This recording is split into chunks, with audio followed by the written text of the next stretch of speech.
So this happened a couple times, and then finally Fuller pointed the gun at him, and he says, if you do that one more time, I'm going to kill you.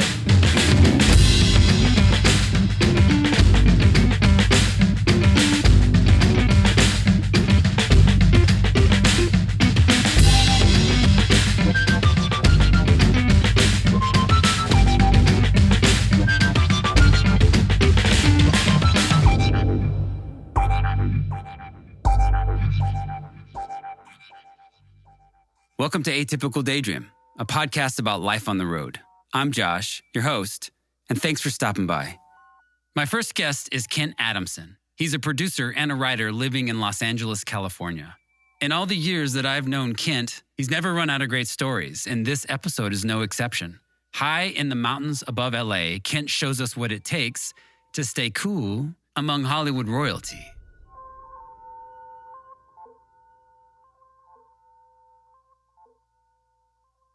The first day I met legendary American film director Samuel Fuller, an action man, was when he was shooting. It was his first opening day shoot for The Big Red One in the late 70s. And we went up to Snow Valley, which is a really beautiful ski resort, but it was doubling for Nazi Germany. And it was the biggest set I'd ever been on at that point because it was a movie budget union set.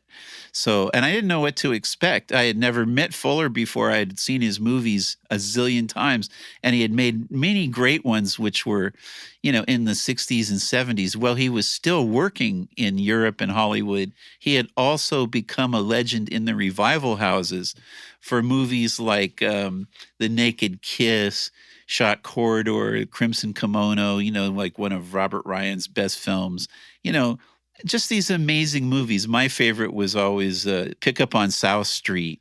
As you drove up to this set, it's a long drive up the hill. Snow Valley is about halfway between Big Bear and Arrowhead Lake. And it was always like a nice ski resort. So you kind of wind your way up this hill. And it's top of like Waterman Mountain or something. It's way up in the elevation there. And it's funny because people, in Germany or Switzerland, people just like fall off of a hill into a deep valley and they're dead and never come back. So all the way up and down the hills, you see these little crosses of people that didn't make it. Well, going to Snow Valley, it was a little different because it's in California, even though it's got these rolling hills and steep cliffs. So people don't really fall right off of it. They just slide off of it, because it's icy. And so when you're going up this hill, you're kind of not too sure if you're really going to make it, when it's snowy, and it was. Anyway, I finally got up to the top of the hill, and there was Snow Valley. And the next thing I knew was I was pulling in behind these giant studio trucks that had tracked up this giant hill with these big trailers that had like Nazi Panzers on them and all kinds of film equipment, C-stands, the cameras, everything. And they had unloaded by that point. So this was a big union shoot. So all the guys that drove the trucks, like from the studio or the lot up to this location, were union guys. And so they were already done because they did the drive. And they were sitting in the back of the trucks with little card tables playing cards, which is what they did for the next 10 hours, Other union guys had to unload all this stuff and then set it up on the set. And what they were doing was getting these little kind of walking scenes of the American GIs, which Fuller had been in the 1st Division of the Army. That's the Big Red One. He had a lighter with a big red one on it that was like 1st Division. Those guys were super proud because they were the first guys into something. Another guy that was friends with Fuller that I knew and had worked with is my writing teacher, Bob Pyrush, had a Big Red One lighter too, They were very proud of this. And he wrote Battleground based on his experience in World War II, which won him an Oscar. It was a great movie, still a great movie. So Fuller was trying to capture his sense, which is kind of artistic and also very action-oriented. So he had gotten a great cast together. He had like Mark Hamill right off of Star Wars. And he had also managed to get Lee Marvin to commit to the lead role, as this little troop goes through Germany and, knocks off, spies and sharpshooters and things like that. So it was a very interesting script, and it had been around for a while. Eventually, Gene Corman came in, and he was the brother of Roger Corman, and he was also a partner in New World Pictures, which at that time was going full bore, you know. So they had both started in drive-in movies in the 50s, working for American International and making, things like Attack of the Blood Beast or whatever, a lot of horror movies and Vincent Price, Edgar Allan Poe films and all that kind of stuff. So they said, well, you should meet Sam Fuller. And I was like, yeah, that sounds great. I'd love to meet Sam Fuller, I couldn't imagine it really because he was such a legend. And he also made action movies, and he was kind of this tough guy. He was noted as a tough guy writer, and he wrote, great, very active action movies, that are gripping. So you kind of, he was intimidating in his legend, But when you meet him, he walks up to you and he's like the nicest guy in the world. And he's like, hey, young man, how are you? Thanks for coming to my set. Why are you interested in Old Man? And I said, well, you're just, a legend. He goes, no, I'm not.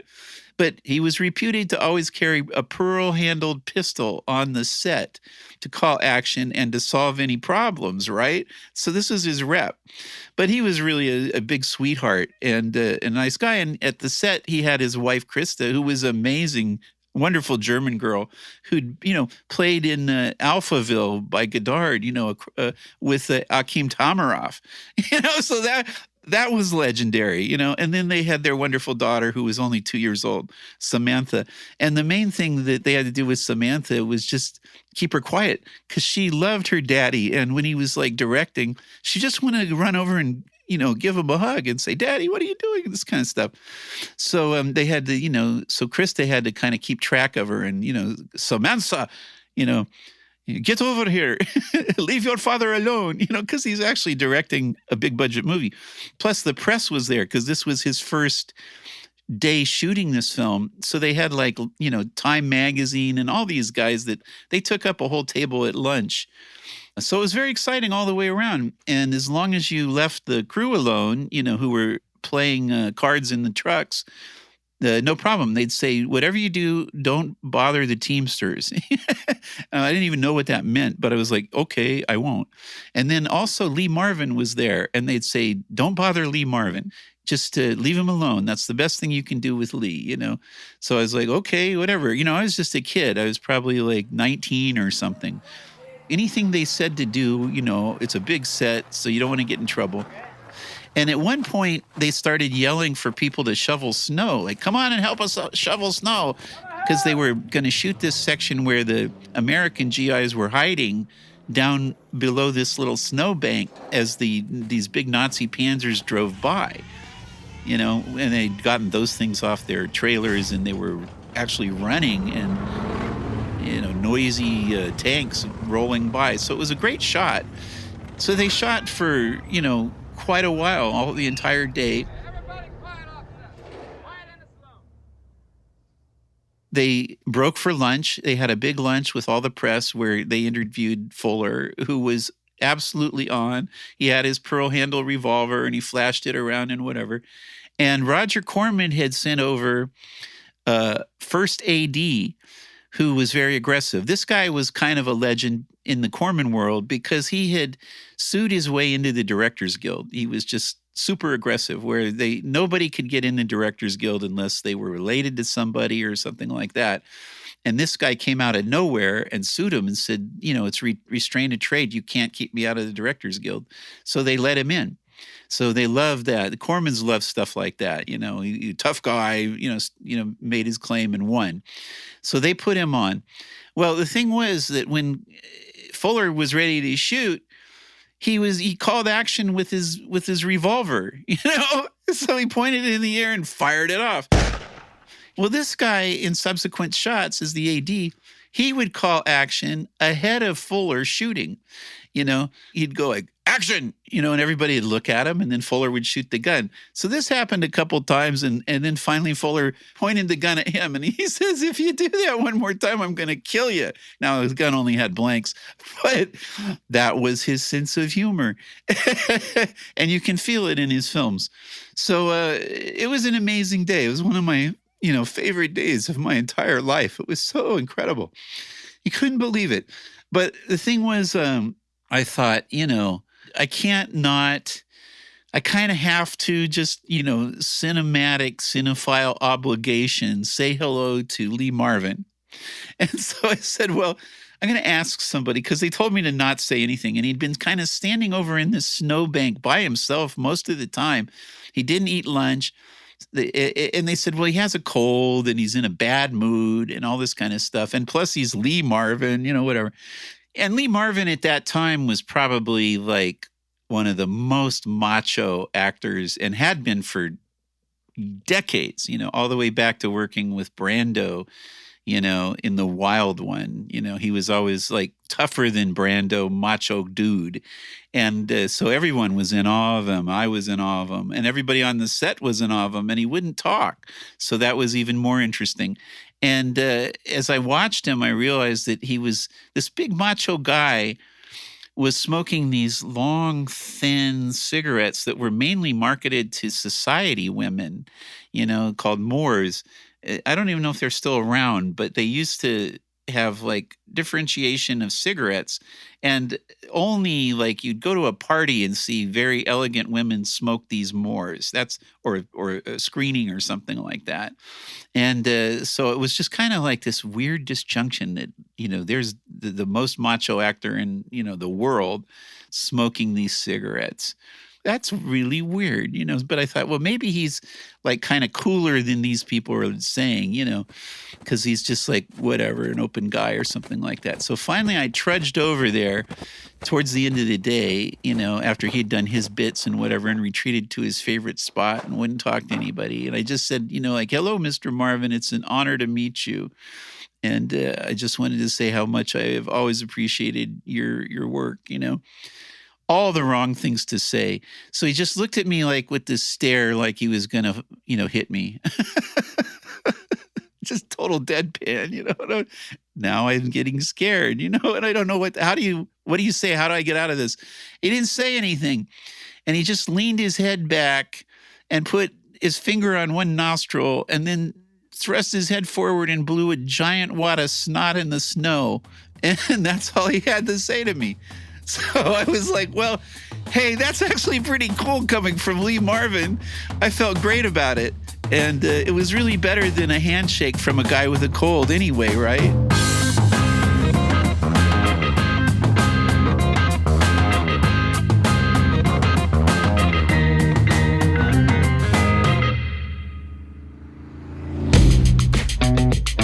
Hey, Josh here. I love making this podcast, and I'd love to make it my full-time gig. Besides telling the stories, I'm basically a one-man band, and that takes time. If you're enjoying the podcast, please consider becoming a patron. You'll have access to loads of great bonus stories, and you'll have the satisfaction of knowing that you're supporting a truly independent podcast. Find the Patreon link in the show notes. And thanks. This next story comes from Katy Cox. She's a bowmaker and plays a mean fiddle. Katy's story takes us to both sides of the touring rainbow, from ragtag to the riches of the road.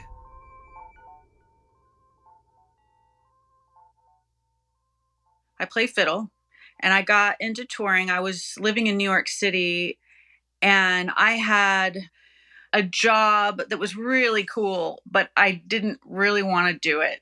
I had this assistant position for a manager who managed opera singers, stage directors, and conductors. And the agency was Columbia Artist Management, called CAMI. And part of my job was to do arrange all the work visas and the airplane tickets and all of that kind of thing for all of these amazingly talented musicians. And it would drive me nuts because I wanted to be on the other end of that.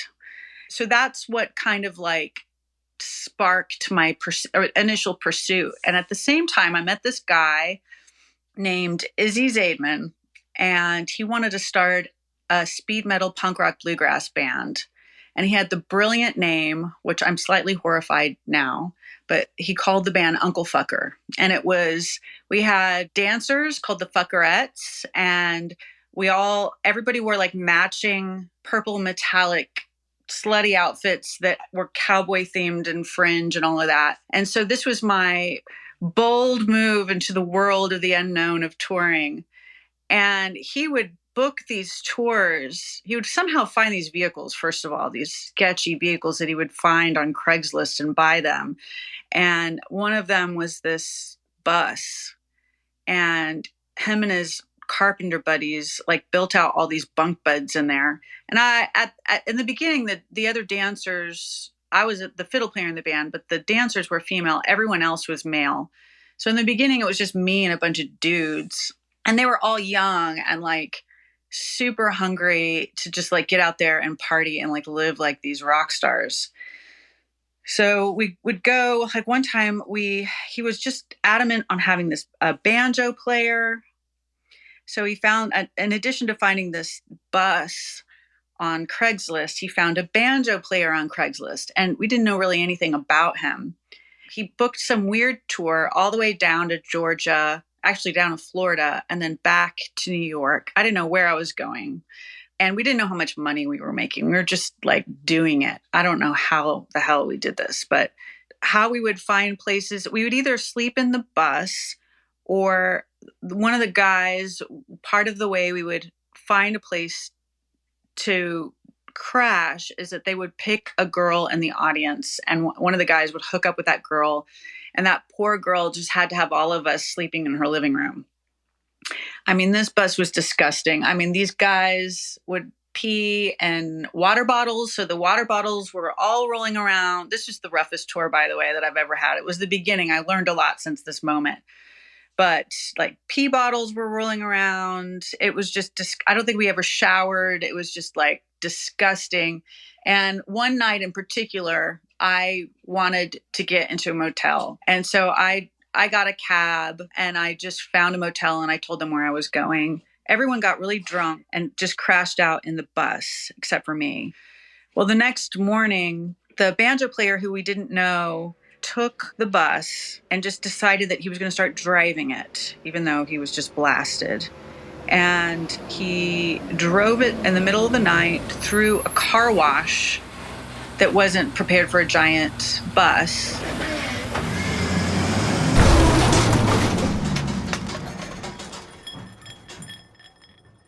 He destroyed the bus and the car wash, and then we were stranded. We were stranded in Savannah, Georgia, in this terrible situation.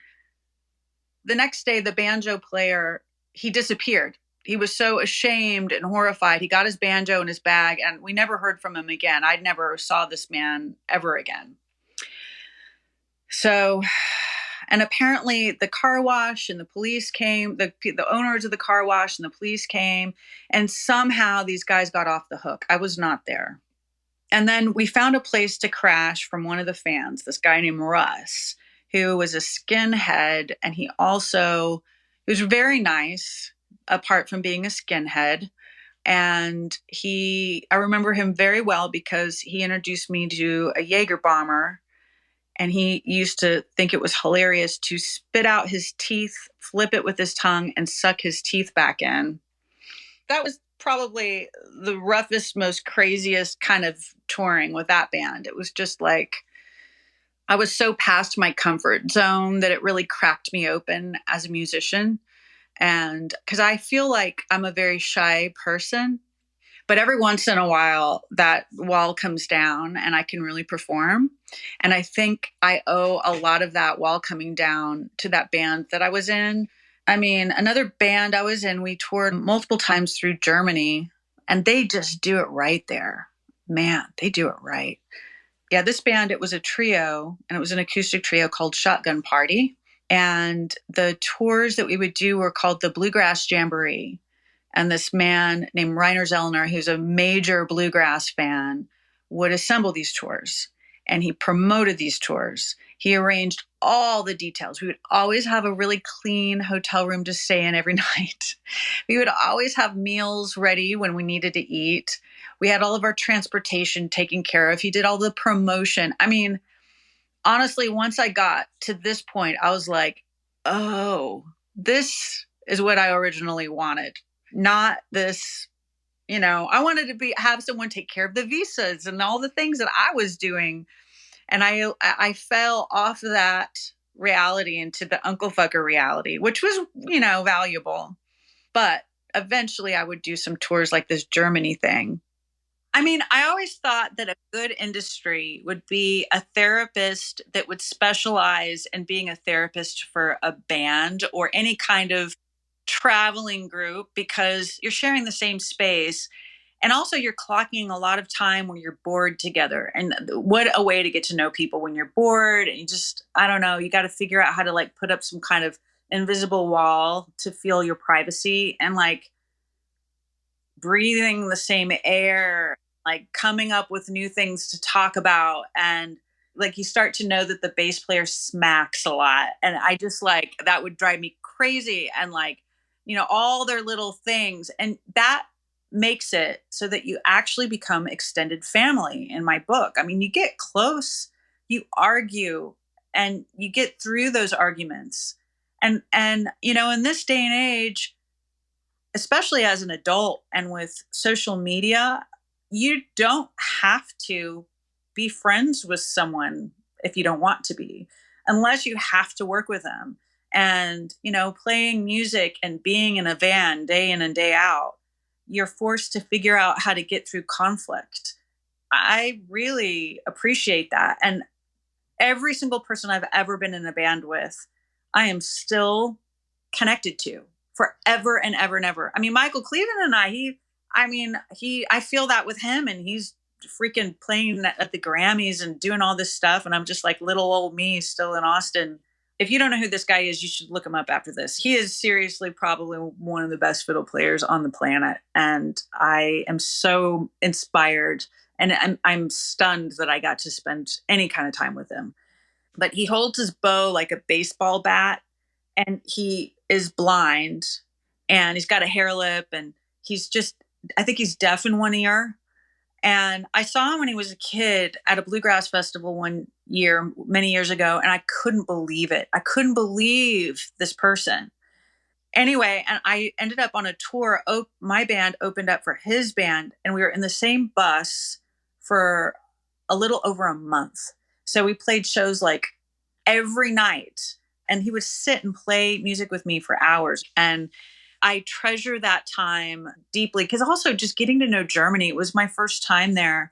I remember like sitting bored with him before a show, and they gave us this bowl of gummy bears. And since he's blind, I was like, okay, let's see if gummy bears really do have different flavors.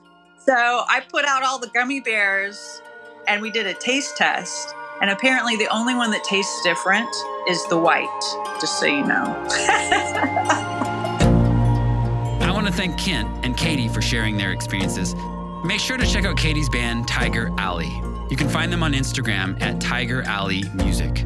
Links in the show notes. This podcast was created and produced by me, Josh Caldwell.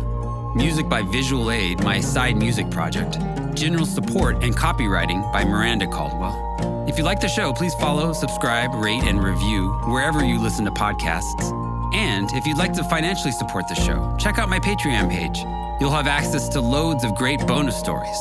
You can find the link in the show notes. Thank you for listening, and I hope you come back next week.